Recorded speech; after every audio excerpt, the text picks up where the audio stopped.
ओम श्रीमद् वाल्मीकि रामायणे किष्किंधा कांडे पंचविंशः सर्गः। लक्ष्मण सहित श्री राम का सुग्रीव, तारा और अंगद को समझाना तथा वाली के दाह संस्कार के लिए आज्ञा प्रदान करना। फिर तारा आदि सहित सब वानरों का वाली के शव को श्मशान भूमि में ले जाकर अंगद के द्वारा उसका दाह संस्कार कराना और उसे जलांजलि देना। स सुग्रीवं च तारां च सांगदां स लक्ष्मणः समान शोक काकुत्स सांत्वयन्निदमब्रवीत। लक्ष्मण सहित श्री रामचंद्र जी सुग्रीव आदि के शोक से उनके समान ही दुखी थे। उन्होंने सुग्रीव, अंगद और तारा को सांत्वना देते हुए इस प्रकार कहा।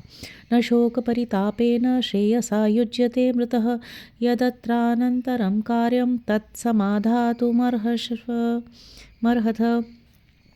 शोक संताप करने से मरे हुए जीव की कोई भलाई नहीं होती, अतः अब आगे जो कुछ कर्तव्य है उसको तुम्हें विधिपूर्वक संपन्न करना चाहिए। लोकवृत्तम अनुष्ठेयम कृतम वो बाष्पमोक्षणम न कालादुत्तरम किंचित कर्म शक्यमुपासितुम। तुम सब लोग बहुत आंसू बहा चुके, अब उसकी आवश्यकता नहीं है। लोकाचार का भी पालन होना चाहिए। समय बिताकर कोई भी विहित कर्म नहीं किया जा सकता। नियति कारणं लोके नियति कर्म साधनम नियति सर्वभूतानां नियोगेष्विह कारणम। जगत में नियति ही सबका कारण है, वही समस्त कर्मों का साधन है और काल ही समस्त प्राणियों को विभिन्न कर्मों में नियुक्त करने का कारण है। न कर्ता कस्यचित् कश्चिन् नियोगेनापि चेश्वरः स्वभावे वर्तते लोकस्तस्य कालपरायणम्। कोई भी पुरुष न तो स्वतंत्रता पूर्वक किसी काम को कर सकता है और न किसी दूसरे को ही उसमें लगाने की शक्ति रखता है। सारा जगत स्वभाव के अधीन है और स्वभाव का आधार काल है। न कालः कालमत्येति न कालः परिहीयते स्वभावं च समासाद्य न कश्चित् तति वर्तते। काल भी काल का उल्लंघन नहीं कर सकता, वह काल कभी क्षीण नहीं होता। स्वभाव प्रारब्ध कर्म को पाकर कोई भी उसका उल्लंघन नहीं करता। न कालस्यास्ति बंधुत्वं न हेतुर्न पराक्रमः न मित्रज्ञाति संबंध कारणं नात्मनो वशः। काल का किसी के साथ भाईचारे का, मित्रता का अथवा जाति बिरादरी का संबंध नहीं है। उसको वश में करने का कोई उपाय नहीं है तथा उस पर किसी का पराक्रम नहीं चल सकता। कारण स्वरूप भगवान काल जीव के भी वश में नहीं है। किंतु काल परिणामो द्रष्टव्य साधु पश्यता धर्मश्चास्थर्च कामश्च कालक्रम समाहिताः। अतः साधु दर्शी विवेकी पुरुष को सब कुछ काल का ही परिणाम समझना चाहिए। धर्म, अर्थ और काम भी कालक्रम से ही प्राप्त होते हैं। इत स्वाम प्रकृतिम वाली गत प्राप्त क्रियाफलम सामदानार्थ संयोगै पवित्रम प्लवगेश्वरः।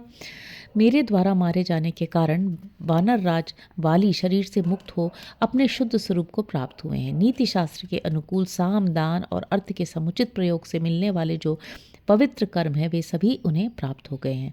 स्वधर्मस्य च संयोगाजितस्तेन महात्मना स्वर्ग परिगृहीतश्च प्राणान परिरक्षता।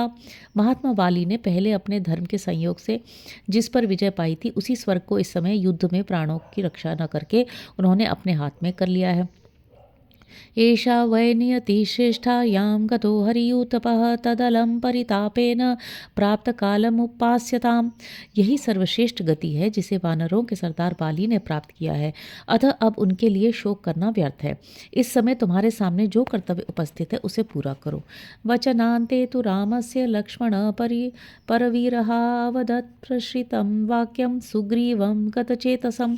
श्री रामचंद्र जी की बात समाप्त होने पर शत्रु वीरों का संहार करने वाले लक्ष्मण ने, जिनकी विवेक शक्ति नष्ट हो गई थी, उन सुग्रीव से नम्रता पूर्वक इस प्रकार कहा। कुरुत्वमस्य सुग्रीव प्रेत कार्यमनंतरम तारांगदाभ्याम सहितो वालिनो दहनम प्रति। सुग्रीव, अब तुम संगत और तारा के साथ रहकर वाली के दाह संस्कार संबंधी प्रेत कार्य करो। समाज्ञापय काष्ठानि शुष्कानि च बहूनि च चंदनानि च दिव्यानि वाली संस्कार कारणात्। सेवकों को आज्ञा दो वे वाली के दाह संस्कार के निमित्त प्रचुर मात्रा में सूखी लकड़ियां और दिव्य चंदन ले आवे। समाश्वासय दीनं त्वमंगदं दीनचेतसं मा भूर्बालिश बुद्धिस्त्वं त्वधीनमिदं पुरम्। अंगद का चित्त बहुत दुखी हो गया है, इन्हें धैर्य बधाओ। तुम अपने मन में मूढ़ता न लाओ, किंग कर्तव्य विमूढ़ न बनो, क्योंकि ये सारा नगर तुम्हारे ही अधीन है।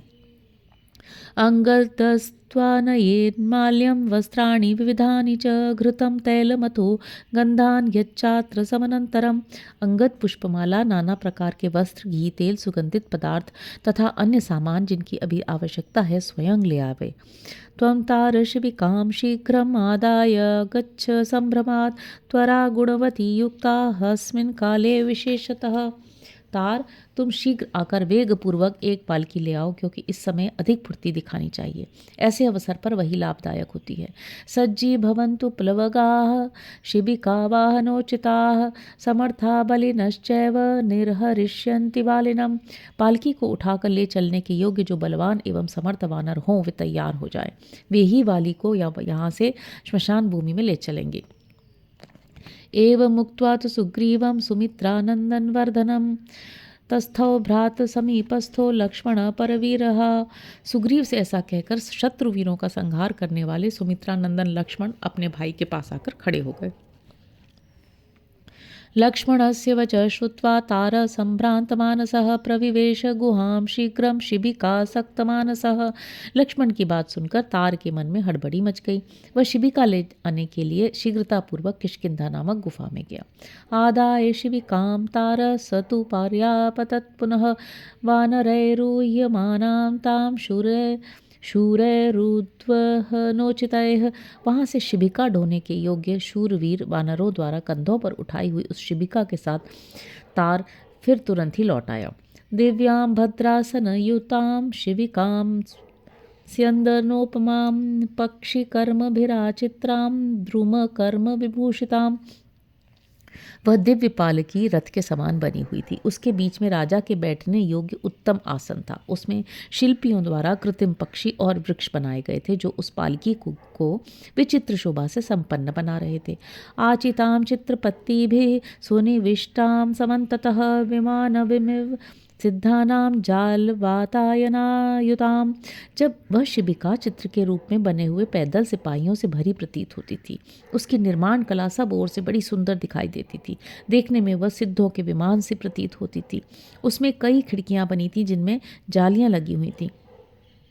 सुनियुक्तां विशालां च सुकृतां शिल्पिभिः कृतां दारुपर्वतकोपेतां चारुकर्म परिष्कृतां।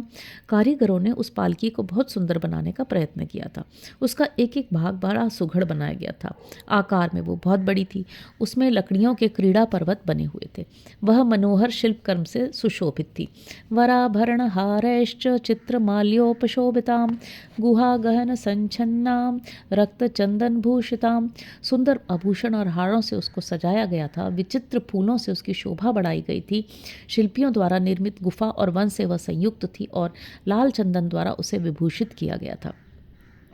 पुष्पौधैः समभिच्छन्नां पद्ममालाभिरेव च तरुणादित्यवर्णाभिर्भ्राजमानाभिरावृतां।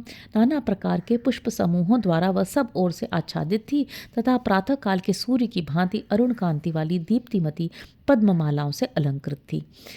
ईदृशीं शिबिकां दृष्ट्वा रामो लक्ष्मणमब्रवीत् क्षिप्रं विनीयतां वाली प्रेतकार्यं विधीयताम्। ऐसी पालकी का अवलोकन करके श्री रामचंद्र जी ने लक्ष्मण की ओर देखते हुए कहा, अब वाली को शीघ्र ही यहाँ से श्मशान भूमि ले जाया जाए और उनका प्रेत कार्य किया जाए। ततो वालिन मुद्यम्य सुग्रीव शिबिकां तदारोपयत् विक्रोशन अंगदेन सहैवतु। तब अंगद के साथ करुण क्रंदन करते हुए सुग्रीव ने वाली के शव को उठाकर उस शिबिका में रखा। आरोप्य शिबिकां चैव वालिनं गतजीवितम् अलङ्कारैश्च विविधैर्माल्यैर्वस्त्रैश्च भूषितम्। मृत वाली को शिबिका में चढ़ाकर उन्हें नाना प्रकार के अलंकारों, फूलों के गजरों और भांति भांति के वस्त्रों से विभूषित किया। आज्ञापयत् तदा राजा सुग्रीव प्लवगेश्वरः और्ध्वदेहिकमार्यस्य क्रियतामनुकूलतः। तदनंतर वानरों के स्वामी राजा सुग्रीव ने आज्ञा दी कि मेरे बड़े भाई का और्ध्व देहिक संस्कार शास्त्रानुकूल विधि से संपन्न किया जाए। विश्राणयन्तो रत्नानि विविधानि बहूनि च अग्रतप्लवगायान्तु शिबिका। तदनंतरम आगे आगे बहुत से वानर नाना प्रकार के बहुसंख्यक रत्न लुटाते हुए चले। उनके पीछे शिबिका चले। राज्ञा वृद्धि विशेषा ही दृश्यन्ते भुवि यादृशाः तादृशैरिः कुर्वन्तु वानरा भर्तृसत्क्रियाम्। इस भूतल पर राजाओं के और्ध्वदेहिक संस्कार उनकी बढ़ी हुई समृद्धि के अनुसार जैसे धूमधाम से होते देखे जाते हैं, उसी प्रकार अधिक धन लगाकर सब वानर अपने स्वामी महाराज वाली का अंत्येष्टि संस्कार करें। तादृशं वालिन क्षिप्रं कुर्वन्नौर्ध्वदेहिकम् अंगदं परिरभ्याशु तार प्रभृत्यस्तदा क्रोशन्तः प्रययुः सर्वे वानरा हतबान्धवाः। तब तार आदि वानरों ने वाली के और्ध्वदेहिक संस्कार का शीघ्र वैसा ही आयोजन किया जिनके बांधव वाली मारे गए थे।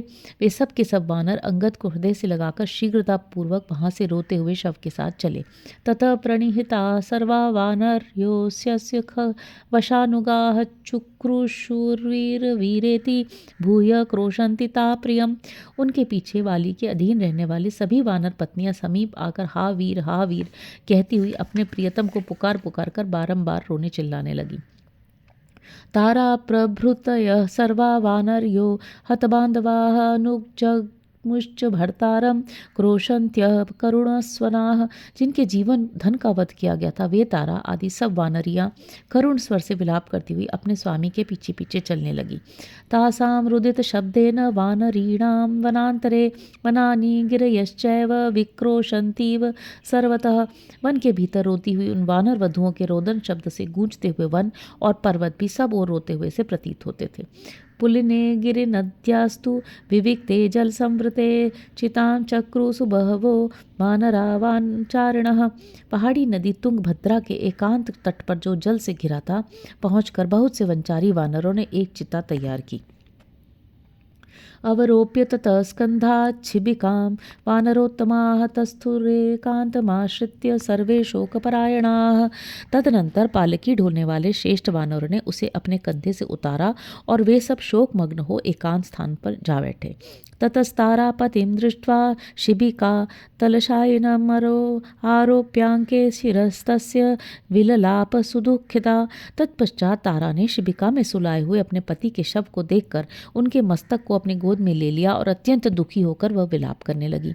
हा वानर महाराज, हा नाथ मम वत्सल, हा महार्ह महाबाहो, हा मम प्रिय पश्य मां जनम न पश्य सीमं त्वं कस्माच्छोका विपीडितम्। हा वानरों के महाराज, हा मेरे दयालु प्राणनाथ, हा परम पूजनीय महाबाहु वीर, हा मेरे प्रियतम, एक बार मेरी ओर देखो तो सही। इस शोक पीड़ित दासी की ओर तुम दृष्टिपात क्यों नहीं करते हो? पृष्ठमिहते वक्त्रं गतासोरपि मानदस्तार्कसमवर्णं च दृश्यते जीवतो यथा। दूसरों को मान देने वाले प्राण वल्लभ, प्राणों के निकल जाने पर तुम्हारा मुख जीवित अवस्था की भांति अस्ताचलवर्ती सूर्य के समान अरुण प्रभा से युक्त एवं प्रसन्न ही दिखाई देता है। एष त्वां राम रूपेण काल कर्षति वानर, येन स्म विधवा सर्वा कृता एकेषुणा रणे। वानर राज, श्री राम के रूप में यह काल ही तुम्हें खींच कर लिए जा रहा है, जिसने युद्ध के मैदान में एक ही बाण मारकर हम सबको विधवा बना दिया। इमास्तास्तव राजेंद्र वानर्योप्लवगस्तव पादैर्विकृष्ट मध्वान मागता किम न बुध्यसे। महाराज, ये तुम्हारी प्यारी वानरियां जो वानरों की भांति उछलकर चलना नहीं जानती हैं, तुम्हारे पीछे पीछे बहुत दूर के मार्ग पर पैदल ही चली आई हैं। इस बात को क्या तुम नहीं जानते? तवेष्टाननु चैवेमा भार्याश्चंद्र निभाननाः इदानीं नेक्षसे कस्मात् सुग्रीवं प्लवगेश्वर। वानरराज, जो तुम्हें परम प्रिय थीं, वे सभी तुम्हारी चंद्रमुखी भार्याएं यहाँ उपस्थित हैं। तुम इन सबको तथा अपने भाई सुग्रीव को भी इस समय क्यों नहीं देख रहे हो? एते ही सचिवा राजंस्तार प्रभृतस्यस्तव पुरवासी जनश्चायं परिवार्य विषीदति। राजन, ये तार आदि तुम्हारे सचिव तथा ये पुरवासी जन तुम्हें चारों ओर से घेर कर दुखी हो रहे हैं। विसर्जयनान सचिवान यथा पुरमरिंदम ततः क्रीडामहे सर्वा वनेषु मदनोत्कटाः। शत्रुदमन, आप पहले की भांति इन मंत्रियों को विदा कर दीजिए, फिर हम सब प्रेमोन्नत होकर इन वनों में आपके साथ क्रीड़ा करेंगी। एवं विलपतिं तारां पतिशोक परिवृतां उत्थापयन्ति स्म तदा वानर्य शोककर्षिताः। पति के शोक में डूबी हुई तारा को इस प्रकार विलाप करती देख उस समय शोक से दुर्बल हुई अन्य वानरियों ने उसे उठाया। सुग्रीवेण ततः सार्धं सोऽङ्गदः पितरं रुदन् चितामारोपयामास शोकेनाभिप्लुतेन्द्रियः। इसके बाद संताप पीड़ित इंद्रियों वाले अंगद ने रोते रोते सुग्रीव की सहायता से पिता को चिता पर रखा। ततोऽग्निं विधिवत् तत्वा सोपसव्यं चकारः पितरं दीर्घमध्वानं प्रस्थितं व्याकुलेन्द्रियः। फिर शास्त्रीय विधि के अनुसार उसमें आग लगाकर उन्होंने उसकी प्रदक्षिणा की। इसके बाद वह सोचकर कि मेरे पिता लंबी यात्रा के लिए प्रस्थित हुए हैं, अंगद की सारी इंद्रियां शोक से व्याकुल हो उठी। संस्कृत्य वालिनं तन्तु विधिवत् प्लगर्षभा जगमुरुदकं कर्तुं नदीं शुभजलां शिवाम। इस प्रकार विधिवत बाली का दाह संस्कार करके सभी वानर जलांजलि देने के लिए पवित्र जल से भरी हुई कल्याणमयी तुंगभद्रा नदी के तट पर आए। ततस्ते सहितास्तत्र ह्याङ्गदं स्थाप्य चाग्रतः सुग्रीवतारा सहिता शिशिचुर्वालिने जलम। वहाँ अंगद को आगे रखकर सुग्रीव और तारा सहित सभी वानरों ने वाली के लिए एक साथ जलांजलि दी। सुग्रीवेणैव दीनेन दीनो भूत्वा महाबलः समान शोक काकुत्स प्रेत कार्याण्यकारयत्। दुखी हुए सुग्रीव के साथ ही उन्हीं के समान शोकग्रस्त एवं दुखी हो महाबली श्री राम ने वाली के समस्त प्रेत कार्य करवाए। ततोऽथ तं वालिनमग्रय पौरुषं प्रकाशमीक्ष्वा कुवरेषुणा हतं प्रदीप्य दीप्ताग्निस मौजसं तदा सलक्ष्मणं राममुपेयिवान् हरिः। इस प्रकार इक्ष्वाकु वंश शिरोमणि श्री राम के बाण से मारे गए श्रेष्ठ पराक्रमी और प्रज्वलित अग्नि के समान तेजस्वी सुविख्यात वाली का दाह संस्कार करके सुग्रीव उस समय लक्ष्मण सहित श्री राम के पास आए। इतिहासे श्रीमद् रामायणे वाल्मीकि आदि काव्ये किष्किंधा कांडे पंचविंशा सर्ग। इस प्रकार श्री वाल्मीकि निर्मित आर्ष रामायण आदि काव्य के किष्किंधा कांड में 25वां सर्ग पूरा हुआ। हरि ओम।